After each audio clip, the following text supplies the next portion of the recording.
Hi, I'm Victoria. And I'm Michelle.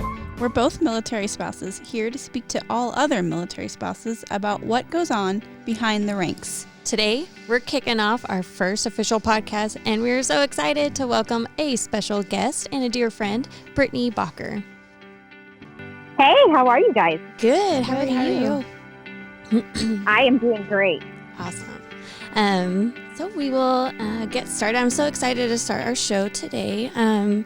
I wanted to talk about New Year's resolutions with you, and I thought you were the perfect person because you do some amazing things. You do discover your spark, and we will get into that. But I guess a little background, I wanted to talk about how we met. So, Brittany, you and I met back in Travis Air Force Base, 2010. Oh, yeah. It's been a long time. Yeah, I want to say... I think when I was thinking about it, I was like, gosh, I think that was 2010 I met you. You photographed my wedding. That was the coolest. And we had our first babies months apart. So that was super cool. I know. And then we just stayed connected on Facebook and stuff the entire time. And you've moved around a lot. I moved around a little bit. And so here we are. I'm so excited to have you on our first show together. So I think, Michelle, we wanted to talk about New Year's resolutions. Right. Well, it's nice to meet you, Brittany. I guess today is day one of hopefully our friendship as well. I've heard a lot about you already from Victoria, and I did a little Facebook stalking to find out even more about you. And it sounds like you have had a really successful run with everything that you've done as a military spouse. And I'm really looking forward to get to know more about you as well. Well, thank you so much. It has been a really neat ride over the last 15 years. And I think probably the last 5 years have been the most exciting of that ride. For sure. I think first I kind of want to maybe talk about how you were nominated for the Military Spouse of the Year in 2016. And in 2017, you won the title of Military Spouse of the Year. But I think for a spouse who has no idea what is Military Spouse of the Year, maybe we can just talk just for a minute what that is or what you even do with that platform. Because maybe from outside looking in, it's kind of like the military version of Miss America or something, It is. So many people... the program actually, the year that I won, it was actually the 10th year that the program had been in place. And I didn't really know much about it. But I was, like you said, I was nominated for the Armed Forces Insurance Military Spouse of the Year Award. And to my surprise, in 2017, I was selected for my installation and then went on to the next level and made it into the top 18, which I was completely shocked about. And then the award came out for the branch winner. So each branch of service identifies an overall winner. And I was selected for the Air Force. And at that point is when I was in competition with each of the other service branches, their representative. And so I had no clue that it would go past that. I didn't even think it would go there. And then again, to my surprise, in Washington, D.C., at an event where they identify the overall Military Spouse of the Year, I was awarded and selected, and I just was completely honored and surprised, but also so just kind of blessed to be accepted into. It's like this little. I kind of equate it to a sorority fraternity, you know, and getting into this program now and seeing what it does. I mean, it absolutely can catapult the platform of a military spouse and what they want to do in this space. It really provides the that megaphone that you need. Yeah. Because so many of us are doing amazing and wonderful things in our communities to serve families. And oftentimes it's just hard to get a seat at the table or get the door open or have somebody hear you. And so what this program does is it provides you that platform and the megaphone and the support that you need to really amplify your platform or what you're advocating about in our community. Like, how did you know you wanted, or like when you did get the platform? Well, I think, okay, so in 2016, I saw that you used your like base level platform to maybe like, you know, like revamp the playgrounds at the base and stuff like that to like help kids with special needs, because your son has special needs. So that was like super awesome. And then, and I don't know, I mean, I'm just like, wow, like how did you even, I don't know, was it just by chance? You're like, wow, this is what I want to do? Or is it something that just, I don't know, maybe it just kind of falls into place like that? It does. I mean, yes and no. So I will tell you, it felt natural in 2016, which I had been nominated in 16, and I was awarded the installation title for Little Rock Air Force Base. And so, and that's as far as it went that year, but that was okay for me. And, in 2016, I had a 1.5-year-old son who was born with Down syndrome. And so I utilized the award and the title in order to help me improve the EFMP program for military families, and to amplify and kind of bring awareness to the fact that a lot of our military installations were not set up for children with disabilities.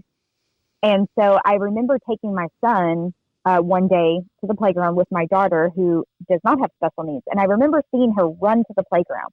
And I saw him, you know, in his wheelchair stroller, and he was so excited for what he saw. Like, he was kicking his legs and his arms, but there was nothing for him to play on.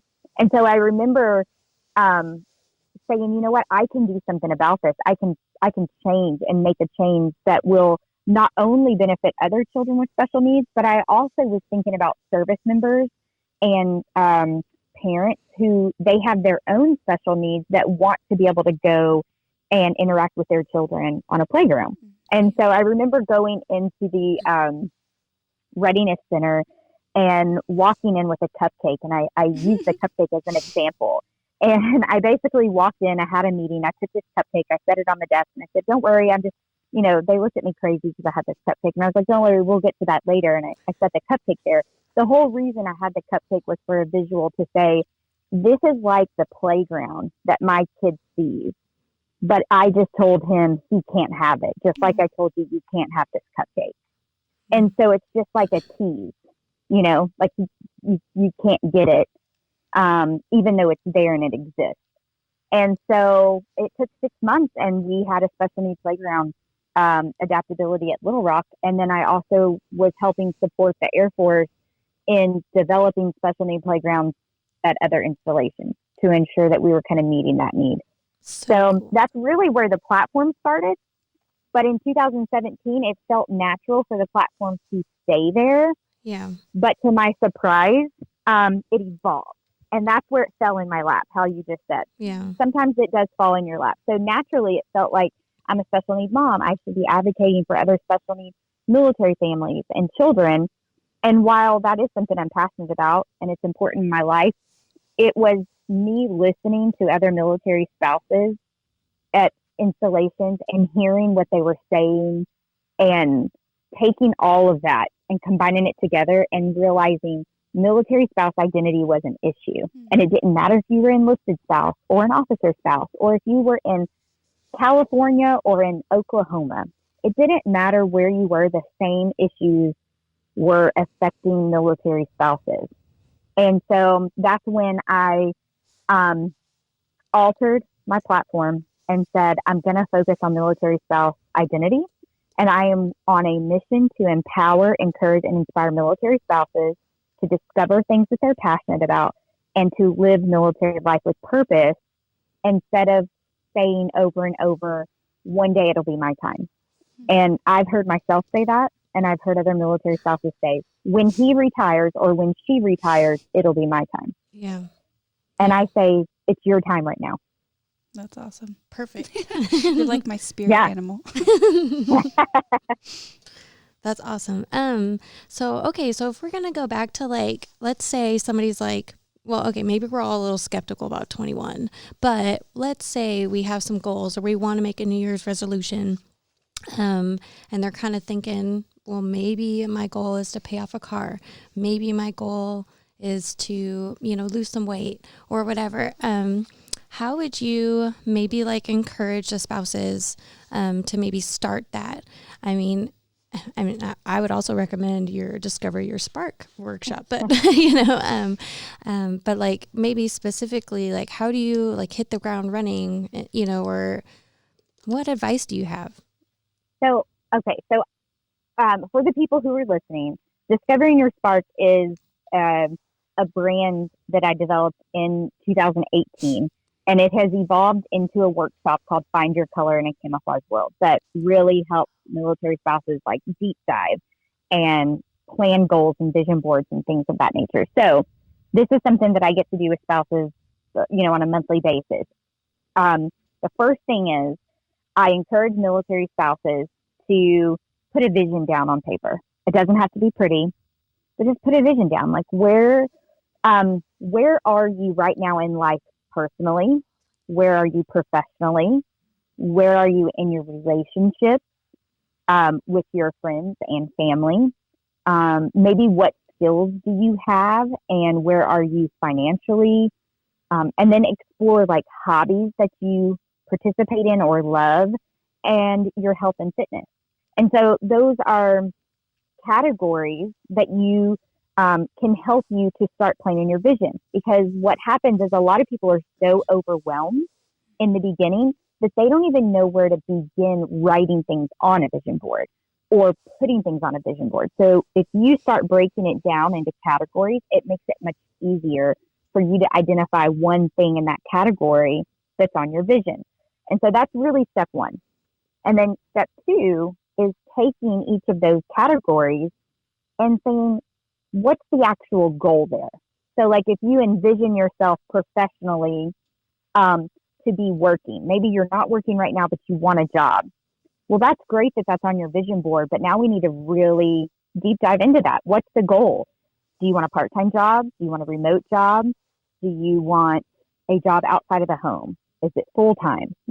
Really getting into the gritty part of that goal and getting specific with it. And so that's what I say step two. So we vision what we want. The goal is where we really get into the grit and we start identifying exactly what we want to do in each of those categories. And then when we do that, we can kind of start planning out, like, do I want to see myself accomplish this in 3 months, 6 months, 9 months, 12 months, or longer? So that we're kind of putting a timeline to it, because let's face it, if you don't know where or when, you need to be somewhere, how do you know when you're there? Yeah. Like if you don't know where you're going, how do you know when you get there? Right. Yeah. So that's the whole point in like getting a goal. So we have that as step two, as the goal. Step three is kind of in the timeline to it. And then really to have a goal and have it be successful, or a New Year's resolution and have it be successful, you also want to take the time to acknowledge that there are going to be challenges in place of that resolution and goal you set forth. So like a lot of people start with fitness, right? Fitness is our goal. It's the New Year's resolution. And you start planning that goal out. Well, you need to be realistic in the challenge. So you know that time is going to be a challenge. You know, if you have children, that children's schedules are going to be a challenge. You know that there may be a challenge with COVID still. Like whatever it is, acknowledge it up front and be like, I know these things are going to be barriers that I have to get over. Those are the mountains in front of me. Yeah. And at that point, it's really up to you to say, but how am I going to tackle that mountain? Am I going to go over it, under it, around it, through it? Like, what am I going to do? Because you've already acknowledged that those are going to exist. So it's not like you're blindsided in your goal. You kind of like acknowledge it up front. And when you do that, you're you provide yourself the opportunity to look at the possibilities that you can achieve. So you kind of, that's really the process that I talk with spouses, and that's what I do myself. So it's envisioning what you want.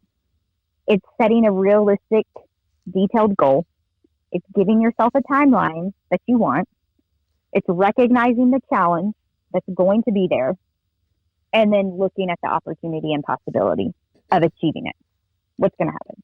So it seems overwhelming, but when you break it down into those 5 steps, it's super attainable. Yeah. And I think the other thing we get ourselves lost in is we see what everybody else is doing. And oftentimes we'll start the year with too many goals. Right. And so it's not about how many goals. It's just picking one thing. Let's work on one thing at a time. Like I always tell people, let's not be Chuck Norris and try to roundhouse, kick down a wall or do something. Let's like one thing at a time.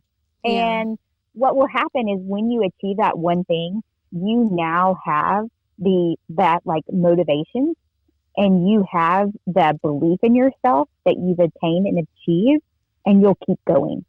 Yeah. And you'll just keep going with another one.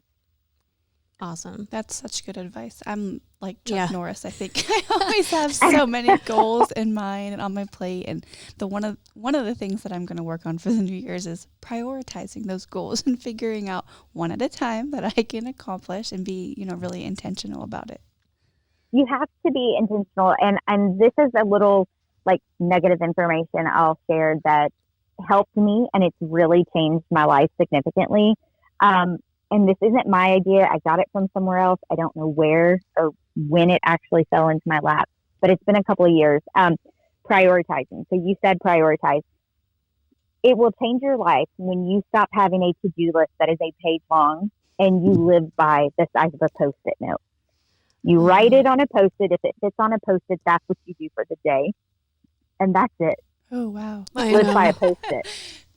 Wow. And now that doesn't mean that you can't have 5 Post-its open and you have a Post-it for Wednesday and for Friday, but you write what you need to do on that Post-it for Wednesday and it's set aside so you're not seeing it today. Because what happens if you give yourself a to-do list and there's 30 things on there, but you only get 5 done today, you don't feel accomplished. Right. You see everything you didn't do and you don't recognize the things that you did do. So if you just have a Post-it and you can fit, depending on your handwriting, 5 to 7, maybe 8 things on there, you are more likely to achieve those things on that Post-it and to prove to yourself that you've accomplished something. And that all that does is it builds you up to be ready for the next day. Sweet. So it's a mindset thing. It Yeah. changes the game for you. Totally. It's so funny that you mentioned that. I'm like guilty of putting things on the list that I have already done just so I can cross them out and feel good about myself for the day. That's so funny. Guilty as charged. I've done that too. So I think, let's see. So it'll be totally okay to have your own separate, like long-term goals written somewhere. But for the day, if you need to kind of like, I don't know, scale it down and scale it back to like a daily thing, you're suggesting like Post-it notes, but you can still have your like long-term things and vision goals and stuff like that. Like obviously that's not going to be on a Post-it note. Like I have to get all this done, this like life-changing stuff on this Post-it note, Give yourself reminders. I mean, I'm still a paper planner. So on my month view in my planner, so like my month view for January and then for February, I have the goals that I've written out for myself. There are reminders in there with questions to ask myself, like, where are you at? Have you reached this? Have you done anything to like know that I set myself this timeline? But if you're a person that's all digital, put reminders in your phone, calendar reminders. And, you don't even remember. And like 3 weeks goes by and your phone notifies you and it's like, hey, you wanted to accomplish this by March. Where are you at? And so it's your own accountability partner. Yeah. You become your own accountability partner. So the Post-it note is completely different. The Post-it note is prioritizing your day versus you having that long-term goal and putting specific dates to it and how you can really incorporate that into what works with your life. Is it a paper planner? Is it both? Is it a paper planner and a digital reminder? But you definitely want to have those long-term plans as well. And I feel like we should be clear, like the typical normal size Post-it notes, because I'm thinking of my daughter and she's like Post-it note crazy and she has them in like every size. So I should tell her. You're talking about like the standard size. What is it? 3x3? Something like that. I'm thinking like the giant wall ones that we've used for like different events and trainings. I'm like, no, we're not talking about those ones, or like the little bite-sized ones, the normal, whatever. That's awesome. Man, that's some really good information. Now, how do you think you even got to like your platform? Like, man, if somebody's like on the outside looking in, like, how do you even get like where you are, where you could be like military spouse of the year and you're like getting stuff done on the installation, making changes. That's like huge, like What sparks you? I know. How do you get Well, it's really, I will not sit there and be like, none of my success was, or say all of my success was myself. That wasn't it. Yeah. I have had people to support me. I have had and reached out to get mentors in my life. I feel mentors are extremely important. So I have professional mentors.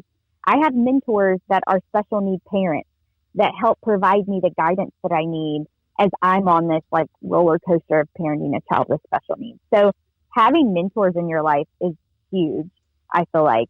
But second, it's just believing in yourself enough and realizing that every single person has a story. We all have a story. And what you don't realize is that your story can literally be somebody else's survival guide if you're willing to share it and you're willing to put yourself out there.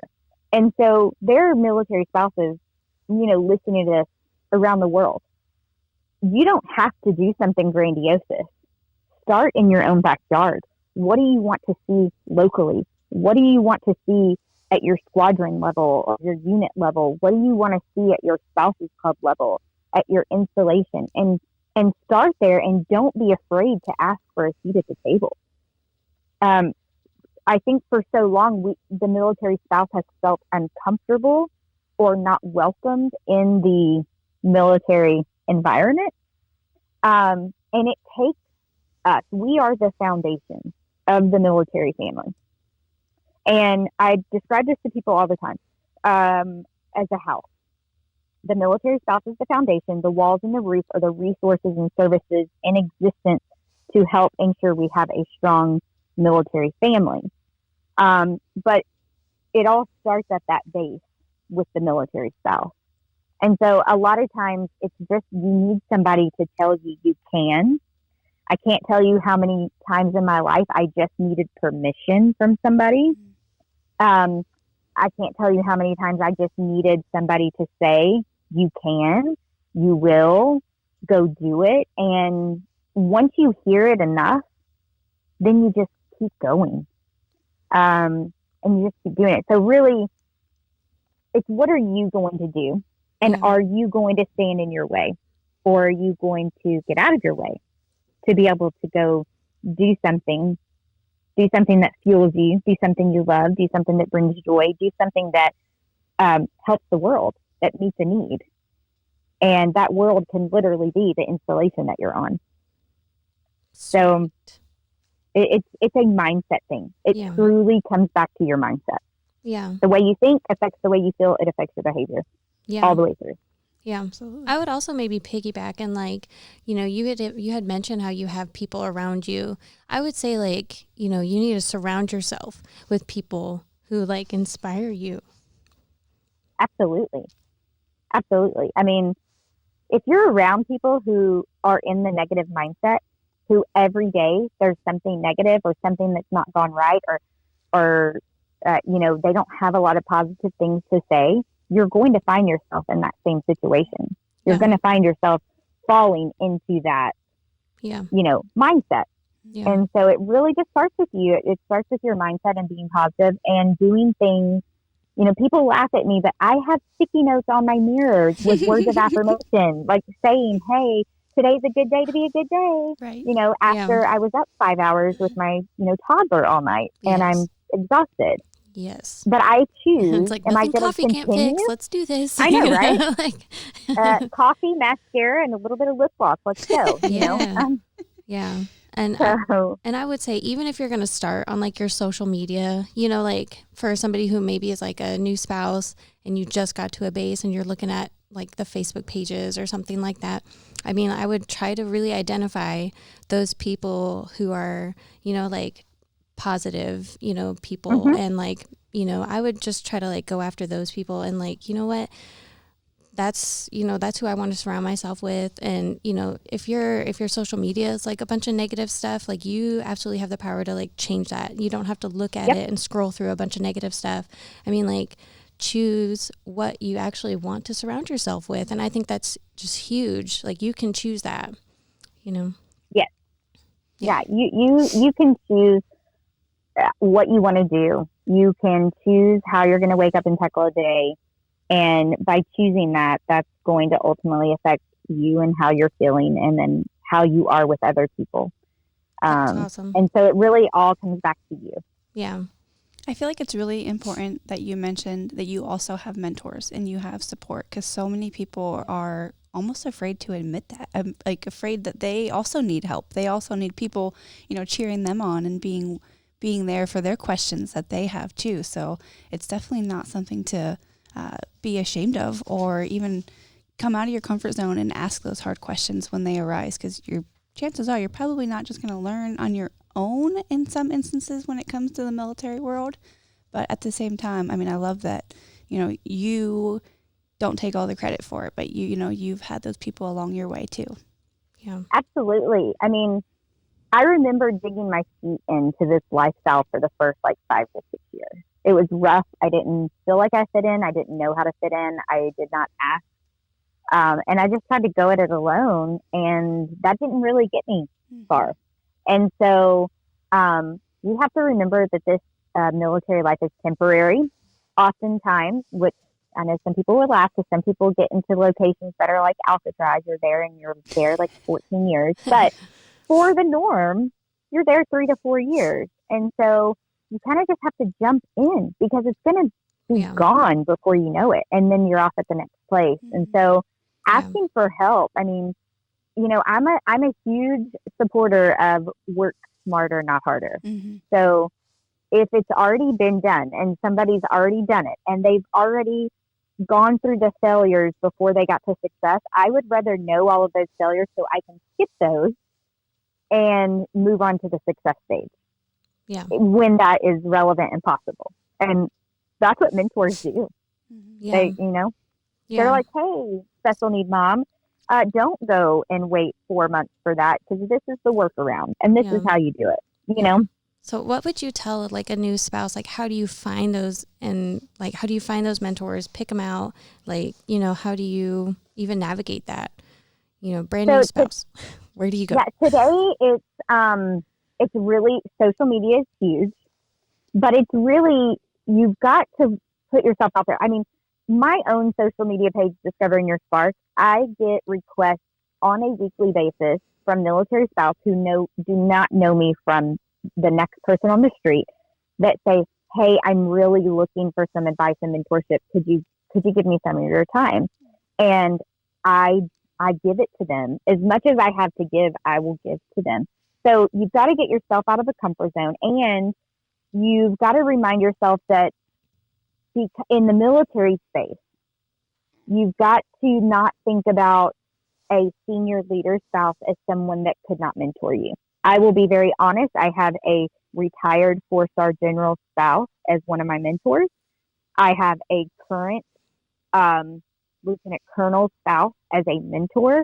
So you have to take that out of the equation as well, and just know what you need, and then find someone relatable.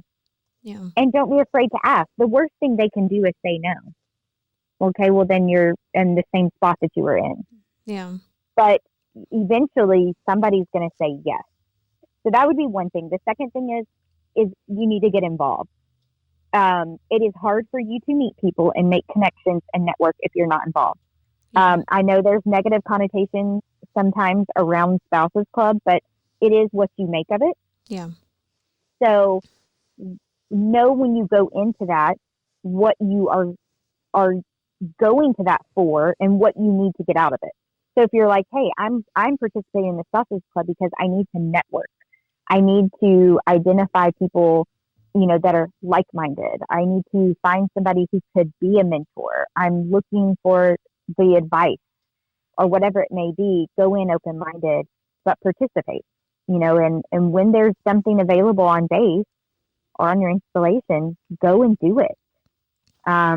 Because if you're just sitting on your couch, it's going to be really hard Yeah. to find the resources and services and know what you need and find those mentors. So you do have to put that effort in, and be involved. And today, honestly, I said get off the couch, but in reality, you don't even have to today because everything's virtual. Just start signing up for virtual events. No, exactly. Yes. There's a ton of virtual events. There are. So many. Yeah. So many. Yeah. Man. So when you mention all of the time and energy and, mentoring that you do for others, may I ask, what do you do for yourself? I've always loved the old saying, like, you can't pour from an empty cup. So what do you do to help take care of yourself first in order to give more to others? So what really fuels me. And when you go back to looking at like what my passion is and my why, I have a philanthropist heart. That is what is based by. So giving is like my core value. So I get so much in return from what I give out. Now, outside of doing Discovering Your Spark and this self-reflection and passion and purpose, I love photography. So for a time in my life, I turned photography into a business, and it no longer fueled me the way it did when I did it for fun and as a hobby. So I no longer do photography for payment at all. I do it for fun and to be creative. And that is something that I incorporate into my life as a passion and a hobby that I can keep for me. And then for me, it's also connected. I love to be connected to people. So it's very important for me to every day grab a postcard from my desk, which I have a jar of postcards at my desk, and I write a postcard. And it takes me literally 3 minutes to do. And it helps me stay connected to people around the world. It lets other people know that I see our relationship valuable enough for me to sit and take the time to write a handwritten note. And I put that in the mail. And so those are things that I do for me. I also get up 30 minutes before everybody else in the house gets up so that I have 30 minutes of me time for whatever I want to do, whether that is cruising Instagram, Facebook, Netflix, Bible study, anything that I want to do for the day, for that 30 minutes. I do for me. And so there's nothing like crazy or, grandiose. Right. It's just basic things. Yeah. Awesome. I can totally relate to that. And I speak to myself nicely. That's another thing. Yeah. I speak to myself nicely. I give myself grace every day. Yeah. Awesome. We all need lots of grace. Yeah. That's awesome. I mean, sure, I would love to have lost this COVID 20 pounds, but I don't focus on that. Instead, I'm like, look, you're healthy, you're at home. Yeah. Ate lots of great food. I've learned to cook a whole bunch of things, maybe not the most healthiest, but it's been fun. So, that's the mindset piece. Yeah. That's great advice. Yeah, I love that. I think one last thing I really wanted to touch on before we kind of wrap things up. When I did your workshop back in May, one of the things that really struck to me was the one part where you talk about you're either in a place where you can carry others or you're in a place where you need to be carried. Yeah. That is huge. Yeah. And it's not, that is, again, I won't take credit for something that I didn't create on my own. It wasn't an idea of my own. That's something that I'm not sure when that became part of my life motto. But I learned that you're either in one or two positions in life. You're in a position to where you can carry other people around you, or you're in a position where you need to be carried yourself. And it's really important to recognize that, because I feel like in our lives, in military lives, we often feel like we don't have the opportunity to be carried by other people. Like we always kind of feel like we're in that carrying position of taking care of everybody else. So it's really important to recognize that. And I feel like I've been very humbled in having a child with special needs, who has had 8+ surgeries and so many other things, that has almost forced me to recognize that I need to be carried, Right. that I need to accept somebody mowing my yard, and I need to accept meals being delivered to my house. And I need to accept the person who says, I'll take your daughter for a couple of hours Yeah. so that you can take a shower. And it's pride that often gets in the way. Mm-hmm. And we feel like we're, wonder person, Yeah. and we can do it all. Yeah. But there's no weakness at all in saying, I need to be carried right now, and asking for it.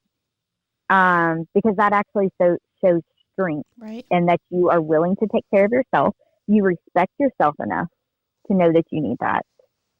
And in return, you're really learning new ways, resources, and things that you can do when the script flips and you start carrying somebody else. Now you know, and you've learned all these things, and you have that opportunity to kind of pay it forward to somebody else. Yeah, exactly. You can learn so much from can. accepting help. Yeah. Yes. I think military spouses, we just like focus so much on like, my family's not around, like if my family was around, they would help me with X, Y, or Z, but it's like we need to realize that like as military spouses, we could totally ask other military spouses for help, or we can help other military spouses. I mean, it's just we're in this together, right? We have to. Yeah. Yeah.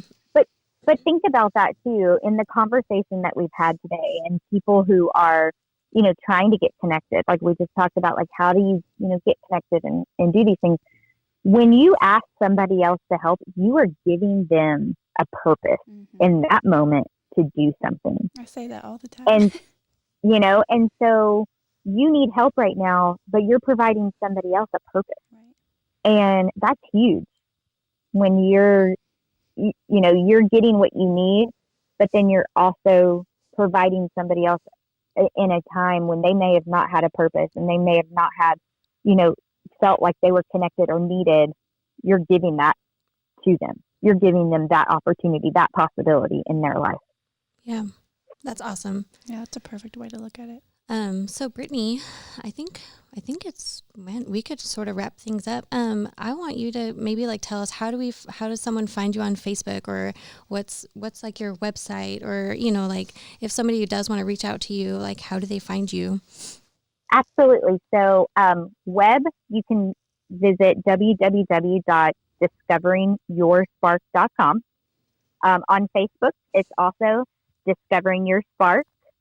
And so it'll pull you up to a Facebook page that actually says like Military Spouse of the Year. We're in process of getting that changed, but Okay. that is the Discovering Your Spark page. So, and then all of the workshops, we are funded for 2021. The USO has come on board to ensure that we can continue workshops for free in 2021. Yes. So you can actually follow the USO Military Spouse Facebook page. And that page gives you registration information for all of the programming that the USO does. And there's a lot of it for military spouses. Nice. So you definitely want to check that out. And you'll see everything available that you can register for. Awesome. That's so good to hear. We're getting ready to launch our own Facebook page, so we'll be sure to add all these things on there for the listeners to follow up with as well.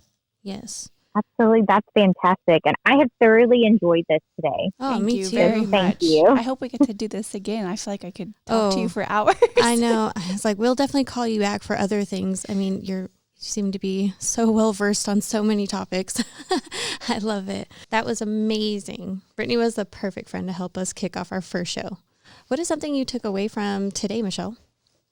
I really loved how Brittany touched on what fills her cup. She mentioned that she loves serving others, and it really gives her a purpose to be able to help others out. And that's very much relatable to how I live my life. I consider my cup full when I'm able to help others out as well.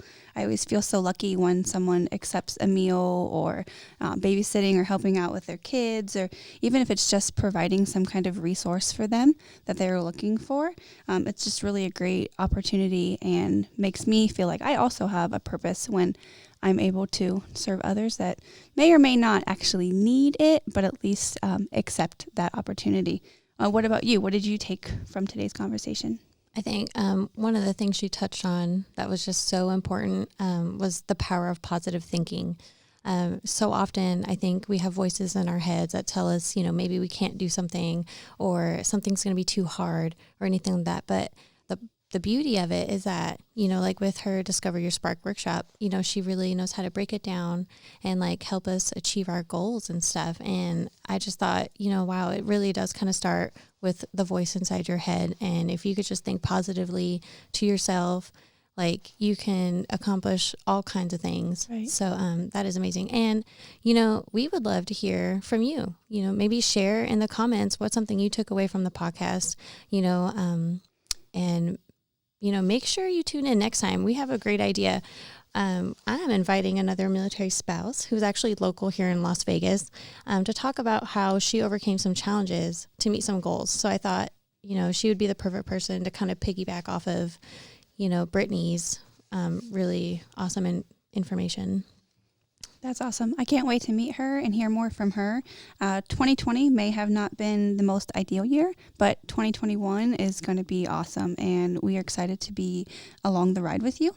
And while Victoria and I may have pages full of ideas for upcoming podcasts, we'd love to hear from you, your ideas, topics in which we can address on the show, maybe things that we can even dig deeper into on the Facebook page. So share those with us. Remember, this is a show by military spouses for military spouses who are living life behind the ranks. Man, thank you so much. We really appreciate your time, your advice, and Absolutely. all your wisdom.